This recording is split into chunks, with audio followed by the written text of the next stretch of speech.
Listen, I need to be completely honest with you about what went down between my husband and me, because truthfully, I'm still trying to understand how everything got so messed up. I'm Kendra, I'm 28, and half a year ago, I believed I had the ideal marriage.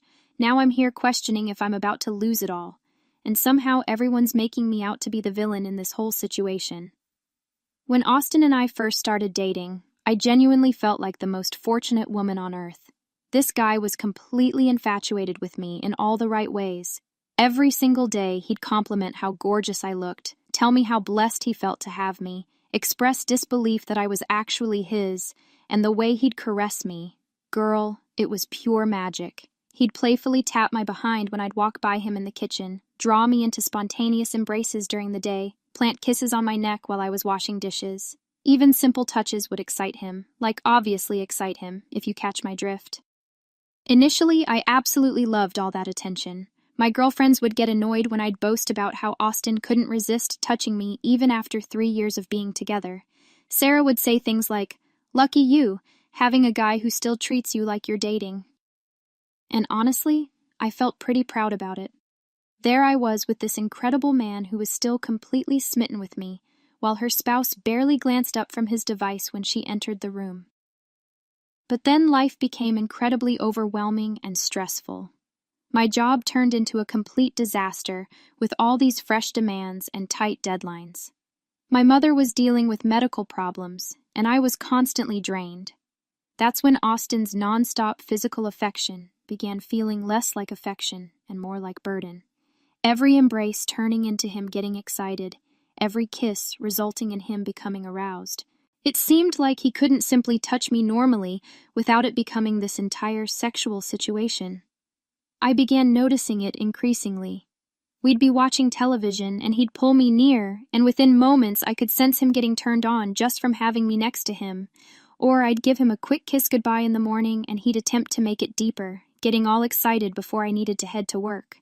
It felt like my body was some sort of switch for him, and honestly, it began making me feel uncomfortable about it. The thing is, Austin never forced me into anything. He'd get excited, but he never made it my responsibility to handle. He'd just kind of readjust himself and continue on. But I began feeling like I couldn't just be loving without it becoming this sexual thing for him. Like, couldn't he just embrace his wife without his body responding that way? My girlfriends began getting on my nerves too. Always inquiring how things were with Mr. Perfect, and making comments about how Austin was probably going crazy if I wasn't interested. They had no clue how frustrating it was becoming to feel like every touch was filled with sexual tension. I just wanted regular affection sometimes, not everything to revolve around desire. Looking back now, I can see I was developing resentment about something that should have made me feel cherished. But during that period, especially when I was already stressed about everything else, it felt suffocating. I began withdrawing slightly, not returning the touches as much, attempting to create some distance. But Austin didn't seem to pick up on my hints. He continued being the same loving, physically responsive spouse he'd always been. I convinced myself that he should be able to sense my mood better, should understand when I needed just comfort and not sexual energy. But I never actually communicated that to him. I just expected him to somehow figure it out. And when he didn't, I became increasingly frustrated. The scene was prepared for everything to explode, and I had no clue how terrible it was about to become. So there I was, already stressed out from weeks of feeling like Austin couldn't touch me without getting aroused when everything finally erupted. It was a Tuesday evening, and I'd experienced the absolute worst day at work. Everything that could have gone wrong did, and I came home just wanting to unwind and maybe watch some mindless television with my spouse.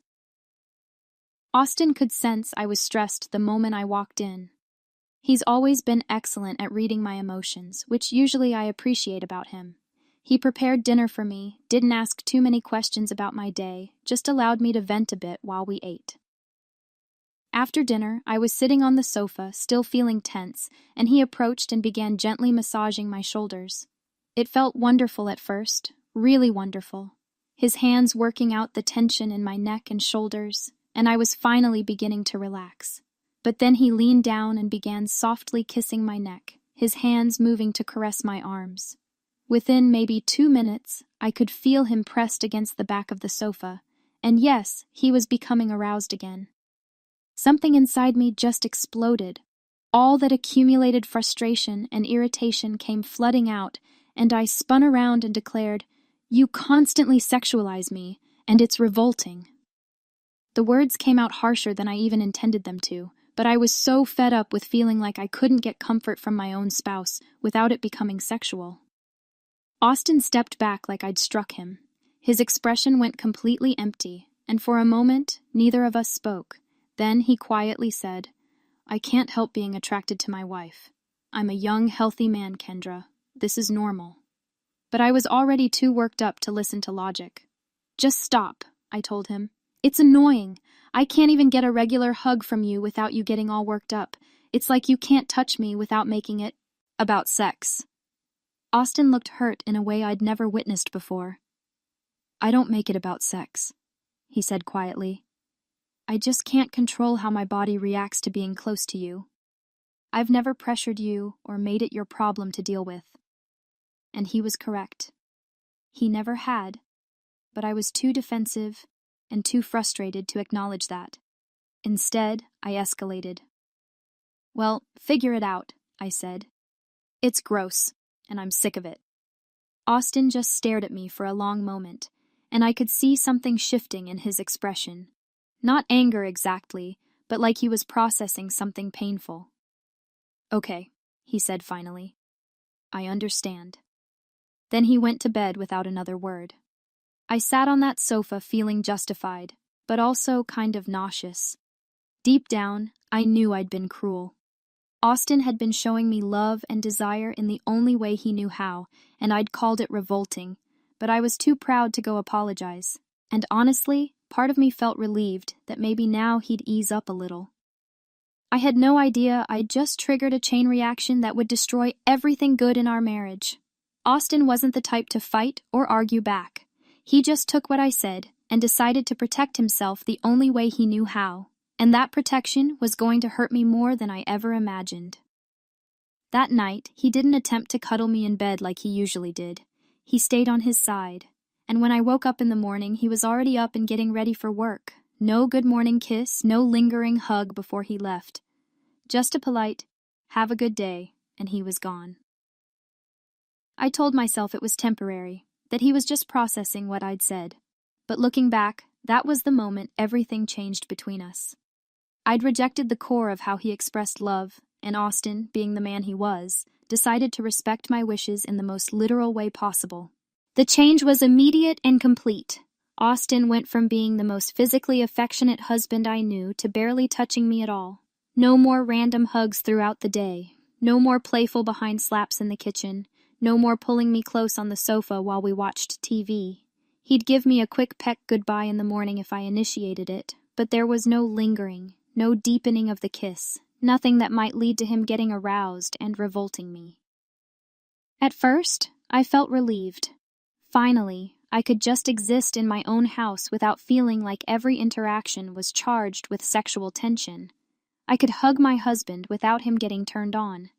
Could cuddle on the sofa without his body responding. It's exactly what I thought I wanted. But by the end of the first week, something felt wrong. I was doing dishes one evening, and Austin walked past me to get something from the refrigerator. Normally, he would have squeezed my waist or slapped my behind, or at least said something flirty. Instead, he just said, "Excuse me," and went about his business. It felt so formal, like we were roommates instead of married. When I tried to bring it up, asking why he'd stopped being affectionate, Austin's explanation was so logical, it made me want to scream. "You said my physical responses were revolting," he said calmly. "I don't want to risk getting aroused and making you uncomfortable again." I argued back that it was impossible for him to show me affection without getting excited, trying to point out how ridiculous he was being. But Austin just shrugged and said, "It happens naturally when I'm close to you. Since I can't control it, the only solution is to avoid situations where it might happen." The worst part was how reasonable he sounded, like he'd thought this through and decided this was the most logical way to handle my complaint. But it wasn't what I wanted at all. I wanted him to find a way to be affectionate without the sexual response, not to just stop being affectionate altogether. "So you're just going to punish me forever because I asked you to tone it down?" I asked him one night after he politely declined to cuddle while we watched a movie. "I'm not punishing you," he said, not even looking at me. "I'm respecting your boundaries. You made it clear that my physical responses make you uncomfortable, so I'm making sure that doesn't happen anymore." I could hear the hurt in his voice, even though he was trying to sound neutral. And that's when it hit me that maybe I'd gone too far. But instead of apologizing, I got defensive. Why should I have to apologize for asking my husband to control himself? Why was I the bad guy for not wanting to feel sexualized every time he touched me? But the thing is, I was starting to miss feeling desired. I missed the way Austin used to look at me like I was the most beautiful woman in the world. I missed feeling wanted and attractive and irresistible to my own husband.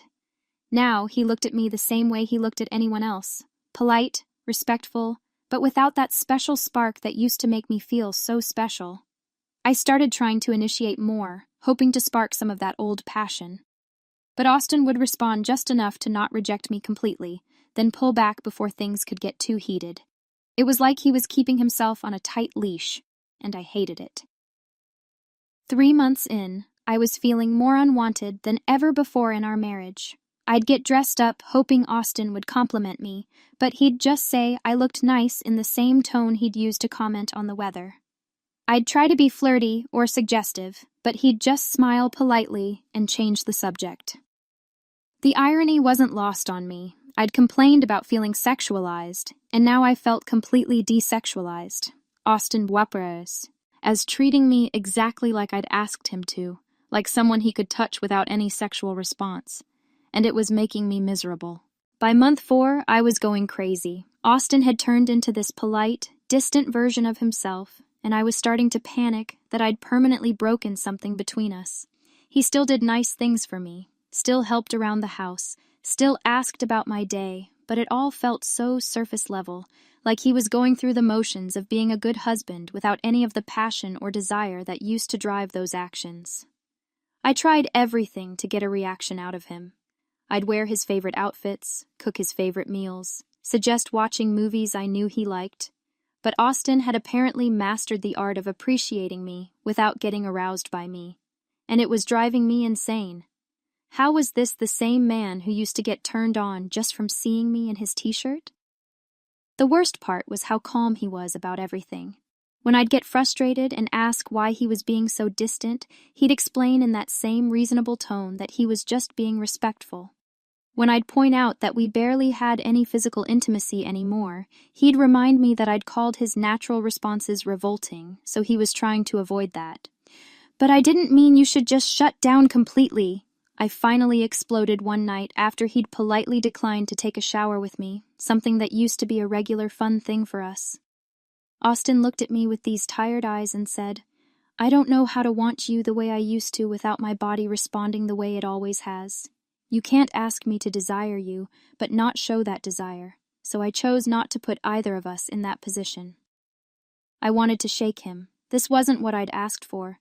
I'd wanted him to control his physical responses, not eliminate them entirely by shutting down his desire for me. But every time I tried to explain that, he'd point out that he literally couldn't control those responses. That's how male bodies work. Around month 5, Austin had to go on a work trip for 6 days.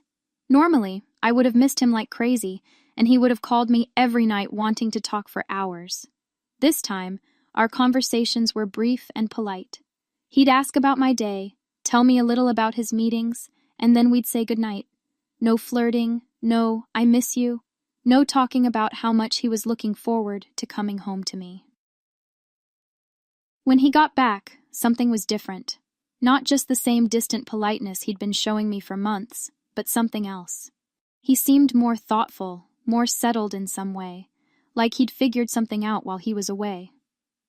I tried to welcome him home the way I used to, with hugs and kisses and excitement about having him back. But Austin responded the same way he'd been responding to everything. Politely, briefly, without any real enthusiasm. It was like hugging a stranger who was trying to be nice to me. That's when the real panic set in. I'd been telling myself that this was temporary, that eventually Austin would get over his hurt feelings and things would go back to normal. But looking at him after that trip, I realized this might be who he was now. This polite, distant man who treated me like a roommate he was fond of but not passionate about. I started wondering what had happened on his trip. Had he met someone? Had he finally realized he was happier without all the drama I'd been putting him through? The thought of Austin moving on from me, finding someone who appreciated his desire instead of calling it revolting, made me sick to my stomach. But instead of apologizing or trying to fix what I'd broken, I got angry. This was his fault for being so extreme about everything. Normal people would have found a middle ground, not just shut down completely. He was punishing me, and now he was probably thinking about other women wouldn't call his attraction revolting. I had no idea how right I was about that last part, and how much worse things were about to get. 2 days after Austin came back from his business trip, my world completely fell apart. We were having dinner, one of those polite, surface-level conversations we'd been having for months, when Austin suddenly put down his fork and looked at me with this serious expression. "Kendra," he said, "I don't think we're sexually compatible anymore. Maybe we should consider separating." I literally choked on my food. "What?" I managed to get out once I stopped coughing. "Where is this coming from?" Austin was quiet for a moment, like he was choosing his words carefully. "Our intimacy dropped to almost nothing after you told me my attraction to you was revolting. I've been thinking about it a lot, especially while I was away, and I don't think this is sustainable for either of us." "But that's not what I meant," I said, panic rising in my chest. "I just wanted you to tone it down a little, not stop completely." "I can't tone down something I can't control," Austin replied. "And I can't live in a marriage where my wife finds my desire for her revolting. It's not fair to either of us." That's when he dropped the real bomb. He told me about his business trip, about how one evening after a work dinner, some of the colleagues had gone to a bar. There was this younger woman there, maybe mid-20s, who had started flirting with him. Nothing inappropriate happened. He was clear about that, but the attention had made him realize something. "I haven't felt wanted in months," he said quietly. "This stranger showed more appreciation for me in one conversation than you have since you called me revolting, and that's when I realized how unhappy I've become." I felt like I was going to throw up. "So you want to leave me for some random girl at a bar?" "No," Austin said firmly. "I want to leave because I deserve to be with someone who doesn't find my attraction to them revolting, someone who appreciates being desired instead of calling it gross." I started crying, ugly, desperate tears. "I never said you were revolting. I was just stressed and overwhelmed. You're blowing this way out of proportion." But Austin wasn't buying it anymore. "You said it was revolting, Kendra. You said it was annoying and gross. Do you have any idea what that did to me? I spent 3 years thinking I was lucky to have a wife I was so attracted to, and you made me feel like a pervert for wanting my own wife." "That's not what I meant," I kept saying, but even as the words came out, I knew how weak they sounded. I had said those things. I had called his desire revolting. Austin continued, "And it's not just that one moment. You never compliment me, never initiate anything, never make me feel like you want me at all. I'm always the one pursuing, always the one showing desire, and you just receive it until you decided even that was too much." I tried to argue, tried to list all the ways I showed love, but Austin just shook his head. "When's the last time you told me I was attractive? When's the last time you initiated intimacy? When's the last time you made me feel like you actually wanted me and weren't just tolerating my attention?" I couldn't answer because he was right. I'd gotten so comfortable being the one who was pursued and desired that I'd never bothered to reciprocate. I'd taken his constant attention for granted, and then complained when it became inconvenient for me. "So what? You're just giving up?" I asked, desperation making my voice shrill. "You're going to throw away 3 years of marriage because of one fight?" "This isn't about one fight," Austin said sadly. "This is about the fact that you don't want me the way I want you, and you resent me for wanting you at all. That's not a marriage, Kendra.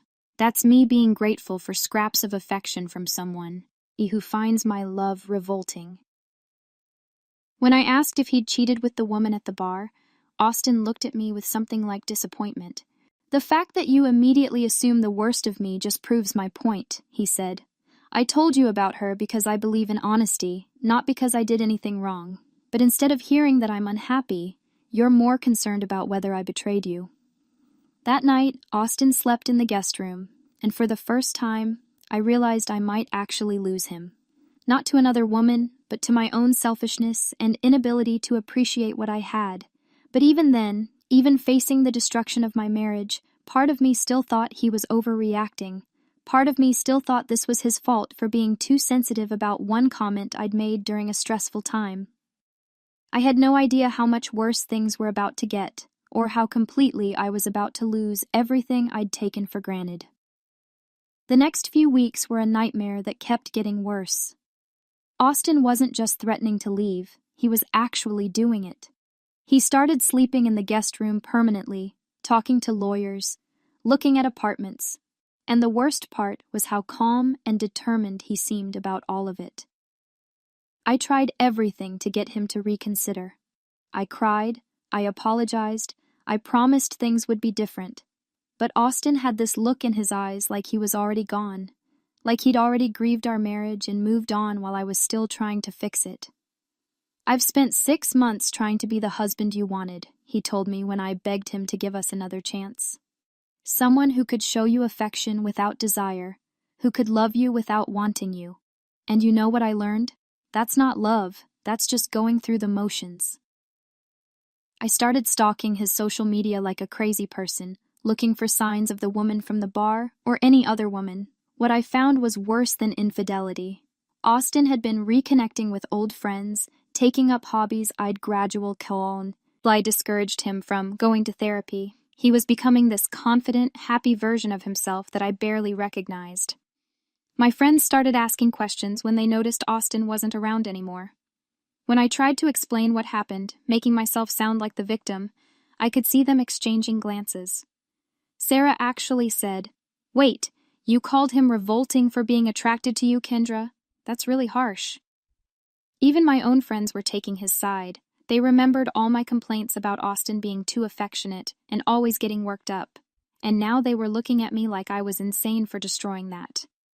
"Do you know how many women would kill to have a husband who's still that attracted to them after 3 years?" my friend Lisa asked.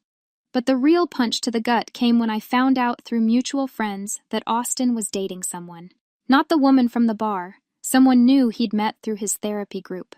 A 26-year-old teacher who apparently thought Austin was amazing and wasn't shy about showing it. I drove past the coffee shop where I heard they liked to meet, and I saw them together.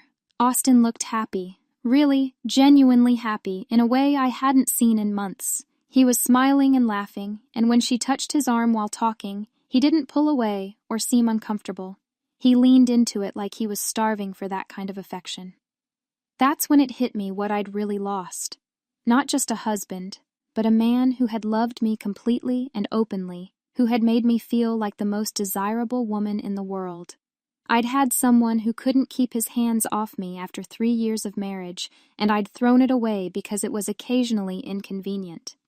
I tried to reach out to Austin one last time, showing up at his new apartment with a long letter about how sorry I was and how much I'd learned, but Austin just looked tired when he saw me. "Kendra," he said gently, "I'm with someone now who makes me feel good about wanting her. Someone who tells me I'm attractive and initiates intimacy and doesn't make me feel like a creep for being turned on by my own girlfriend. I can't go back to feeling ashamed for desiring the person I'm with." "But I can change," I insisted. "I know I messed up. I can be better." Austin shook his head. "You had 6 months to change while I was begging you to work on us through my actions. Instead, you just got angry that I wasn't pursuing you anymore. Even now, you're not really sorry about what you said. You're just sorry about the consequences." And he was right. Even as I stood there crying and apologizing, part of me still thought he should have handled my criticism better, should have found a way to make me happy instead of shutting down completely. I still didn't fully understand that calling someone's love revolting isn't something you just bounce back from. 6 months later, I'm sitting in my empty house. Austin took half the furniture when he moved out. watching his new girlfriend post pictures of them together on social media. She captions them things like, "Can't believe this amazing man is mine," and "feeling so loved and appreciated." The kinds of captions I never bothered with because I took Austin's devotion for granted. He looks incredible in every photo, confident, happy, fulfilled, like he's finally with someone who appreciates what he has to offer instead of calling it revolting. And me? I'm alone, wondering how I managed to destroy the best thing that ever happened to me because I was too selfish and ungrateful to recognize it while I had it. But even now, part of me thinks he should have fought harder for us. Part of me thinks he gave up too easily, and that's probably why I'm sitting here alone, because I still don't really get it. I still don't understand. And that love isn't something you can criticize and control and expect to keep receiving. Some lessons, apparently, you only learn after it's too late to matter.